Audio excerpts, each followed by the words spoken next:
मूसलाधार बारिश हो रही थी।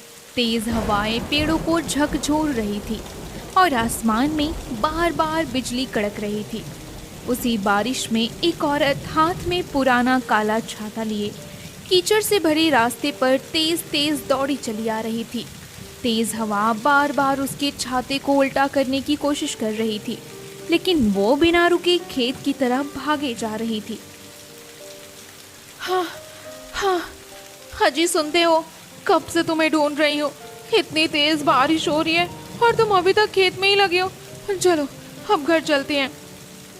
अरे पहले इधर तो देखो। क्या? देखो कितनी लाल लाल टमाटर हुए हैं इस बार। लगता है भगवान ने हमारी बरसों की मेहनत का फल आज दिया है। अरे वाह, सच में इतने सुंदर टमाटर मैंने आज तक नहीं देखे। भगवान करे किसी की नजर ना लगे हमारे खेत को। हाँ जी, भगवान ने चाहा तो सारे टमाटर अच्छे दामों में बिक गए तो हमारी पूजा के लिए एक नई साइकिल ले लेंगे। बेचारी रोज पैदल स्कूल जाती है और मेरे लिए एक छोटा सा रानी हार बनवा देना। शादी के बाद से आज तक गले में एक ढंग का हार भी नहीं पहन पाई। अगली सुबह बारिश तो रुक गई, लेकिन आसमान में अभी भी काले बादल छाए हुए थे। विक्रम अपने खेत के लाल लाल टमाटरों से भरी कई टोकरियां बैलगाड़ी में रखकर बाजार पहुंच गया। कुछ ही देर में उसके ताजे टमाटरों को खरीदने के लिए ग्राहकों की भीड़ लग गई।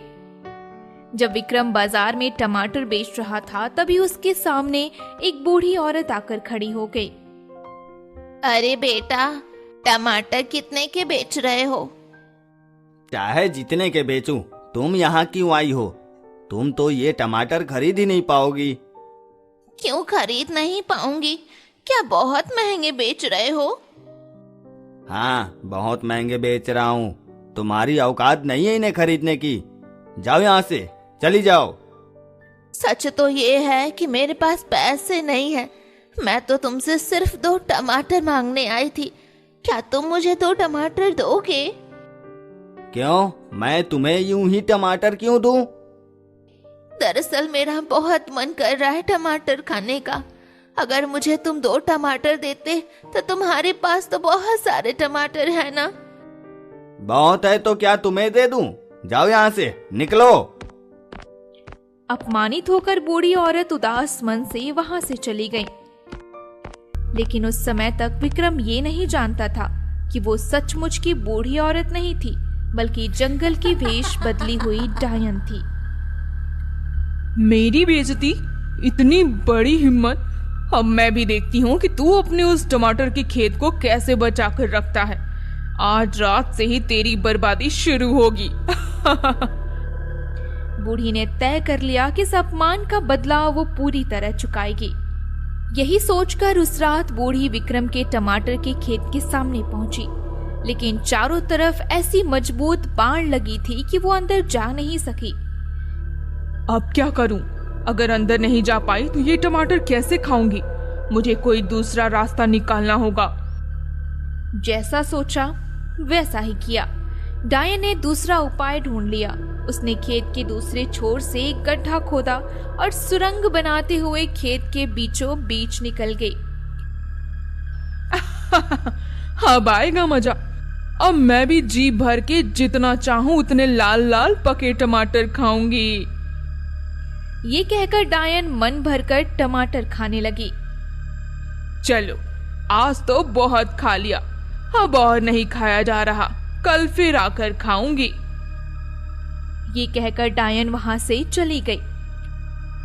अगले दिन सुबह विक्रम और उसकी पत्नी टमाटर के खेत में आए तो उन्होंने देखा कि खेत के बीचों बीच एक बहुत बड़ा गड्ढा हो गया है। हाय हाय, ये क्या अनर्थ हो गया? हमारे खेत के बीच में इतना बड़ा गड्ढा कैसे हो गया? मुझे तो लगता है किसी ने गड्ढा खोदकर हमारे टमाटर चुरा लिए हैं। मुझे भी यही लगता है, लेकिन ऐसा किसने किया? जिसने भी किया हो वो आज फिर जरूर आएगा। तो आज रात हमें पहरा देना होगा। चाहे जो भी हो, मैं उसे पकड़कर अच्छी तरह सबक सिखाऊंगा। इतनी मेहनत से उगाए हुए अपने टमाटरों को मैं इस तरह चोरी नहीं होने दूंगा। इसके बाद विक्रम और कविता पूरी रात मिलकर टमाटर के खेत की रखवाली करने लगे। उधर जैसे ही डायन टमाटर की खेत की ओर आई, उसने देखा कि अंदर जाने का कोई रास्ता नहीं है। अब क्या होगा? मैं अंदर कैसे जाऊं? अगर एक बार अंदर पहुंच गई तो फिर कभी बाहर नहीं निकलूंगी, लेकिन अंदर जाऊं कैसे? बहुत सोचने के बाद डायन को एक उपाय सूझा। वो फिर से बूढ़ी औरत का रूप धारण करके विक्रम की बेटी के पास गई। अरे बेटी, तुम लोग यहाँ क्या कर रहे हो? इधर आओ, मेरी बात सुनो। नहीं नहीं, मैं नहीं आऊंगी। अगर गई तो मम्मी पापा डांटेंगे। अरे तुम्हारी मम्मी पापा मुझे जानते हैं, वे कुछ नहीं कहेंगे। तुम मेरे साथ इधर आओ, मैं तुम्हारे लिए बहुत स्वादिष्ट चीज लाई हूँ। डायन की बातों पर भरोसा करके पूजा उसके साथ वहां से चली गई। उधर पूजा को ना पाकर विक्रम और कविता घबरा गए। हमारी बेटी कहीं चली गई, जरा आसपास ढूंढो, यहाँ खड़े मत रहो। लेकिन अगर हम यहाँ से चले गए तो चोर खेत में घुस जाएगा। अरे राम, तुम्हारे लिए तुम्हारी बेटी बड़ी है या टमाटर? जल्दी चलो। दूसरी ओर डायन पूजा को जंगल में छोड़कर वहां से चली गई। विक्रम और कविता पूजा को ढूंढते ढूंढते जंगल में पहुंच गए। इसी मौके का फायदा उठाकर डायन टमाटर की खेत में आ गई और जल्दी जल्दी से अंदर घुस गई। फिर उसने एक बहुत बड़ा टमाटर देखा और उसके अंदर जाकर बैठ गई। चलो, किसी तरह अंदर तो आ गई। अब मैं यहाँ से कभी बाहर नहीं निकलूंगी। अब देखती हूँ ये लोग मुझे कैसे पकड़ते हैं। इन्हें तो पता भी नहीं चलेगा कि मैं यहाँ हूँ। लेकिन ये घर बहुत छोटा है, इसे और बड़ा करना पड़ेगा। ये कहकर डायन ने उस टमाटर को और बड़ा कर दिया और उसी के अंदर अपना घर बसाकर रहने लगी। उधर विक्रम और कविता वापस आए, लेकिन अब पहरा देने के बजाय अपनी बेटी को लेकर घर चले गए। इसके बाद हर सुबह विक्रम और कविता जब खेत में आते तो देखते कि टमाटरों का खेत लगभग खाली होता जा रहा था। ये क्या हो रहा है भाग्यवान? हमारे टमाटर कहाँ जा रहे हैं? इन्हें इस तरह कौन खा रहा है? पता नहीं, हमने कितनी कोशिश की लेकिन एक बार भी उसे पकड़ नहीं पाए। तभी अचानक विक्रम की नजर उस बड़ी टमाटर पर पड़ी जिसके अंदर डायन ने अपना घर बसा रखा था। जरा देखो तो भाग्यवान, वह इतना बड़ा टमाटर कैसा है? तुम्हें भी कुछ अजीब नहीं लग रहा? हाँ, इतने बड़े टमाटर तो हमने अपने खेत में पहले कभी नहीं देखे। चलो जरा पास जाकर देखते हैं। विक्रम और कविता उस बड़े टमाटर के पास गए और उसे ध्यान से देखने लगे।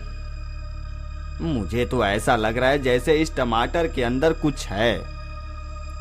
एक काम करो, इसे तोड़कर देखो ना। कविता की बात मानकर जैसे ही विक्रम टमाटर तोड़ने गया, वो अचानक दूर जाकर गिर पड़ा। अरे ये क्या? ये तो बहुत ज्यादा मजबूत है। मेरा मन तो कुछ अशुभ होने का इरादा कर रहा है। तो क्या वही हो रहा है जो मैं सोच रही हूँ? हाँ, मुझे भी ऐसा ही लग रहा है। अब क्या किया जाए? यहाँ खड़े रहने से कोई फायदा नहीं है, चलो किसी को बुला कर लाते हैं। ये कहकर विक्रम और कविता वहां से जल्दी से चले गए और कुछ देर बाद एक ओझा को अपने साथ लेकर लौटे। ओह, तो ये बात है। इसी के अंदर वह डायन अपना डेरा जमा कर बैठी है। हमें तो नहीं पता कि इसके अंदर कौन है। ये बहुत अजीब और टूट भी नहीं रहा है, इसलिए आपको बुला कर लाए हैं। हाँ बाबा, आप जरा अच्छी तरह देखिए, बताइए कि इसके अंदर क्या है। अगर डायन है तो उसे भगा दीजिए। अभी देखता हूँ। ओम ह्रीं ह्रीं ह्रीं फट, जो भी अंदर है तुरंत बाहर निकल। ओझा ने मंत्र पढ़ा और अपनी पोटली से एक तरह की राख निकालकर उस टमाटर पर छिड़क दी। उसी क्षण डायन तड़पती हुई टमाटर के अंदर से बाहर निकल आए। अरे बाप रे, मर गई मर गई। कौन बदनसीब मेरे घर को उजाड़ने आ गया। तो मेरा शक सही था, तू इसके अंदर छिप कर बैठी थी। बता, यहाँ क्यों बैठी थी? क्या तुझको इसका हिसाब देना पड़ेगा? जब ये लोग मेरा कुछ नहीं बिगाड़ पाए तो तुझे बुला लाए। नहीं बताएगी तो देख, यह जो राख है इसे फिर से तेरे ऊपर छिड़क दूंगा, फिर देखता हूँ तेरा क्या हाल होता है।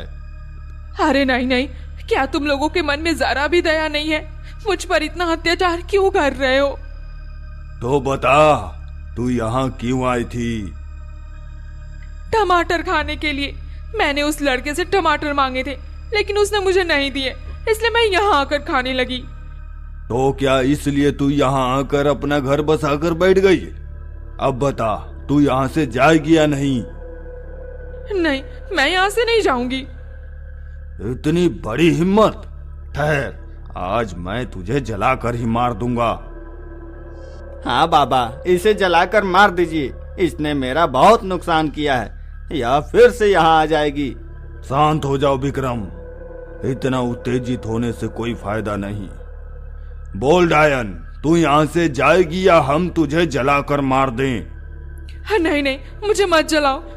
मैं अब कभी यहाँ नहीं आऊंगी और टमाटर खाने भी नहीं आऊंगी। अच्छा, तो अभी इसी समय यहाँ से चली जा और अपना यह घर अपने ही हाथों से तोड़ दे। अभी तोड़ती हूँ। ये कहकर डायन ने अपने ही हाथों से अपना घर तोड़ दिया और वहां से जल्दी जल्दी भाग गई। लो विक्रम, अब तुम लोग इस मुसीबत से मुक्त हो गए, लेकिन एक बात हमेशा याद रखना, कभी स्वार्थी मत बनना और घमंड मत करना, नहीं तो फिर ऐसी मुसीबत में पड़ जाओगे। इसके बाद विक्रम और कविता दोनों बदल गए। वे अपना व्यापार करने के साथ साथ गांव के गरीब लोगों की भी मदद करने लगे। दूसरी ओर डायन अपना टमाटर वाला घर खोकर इधर उधर भटकती रही।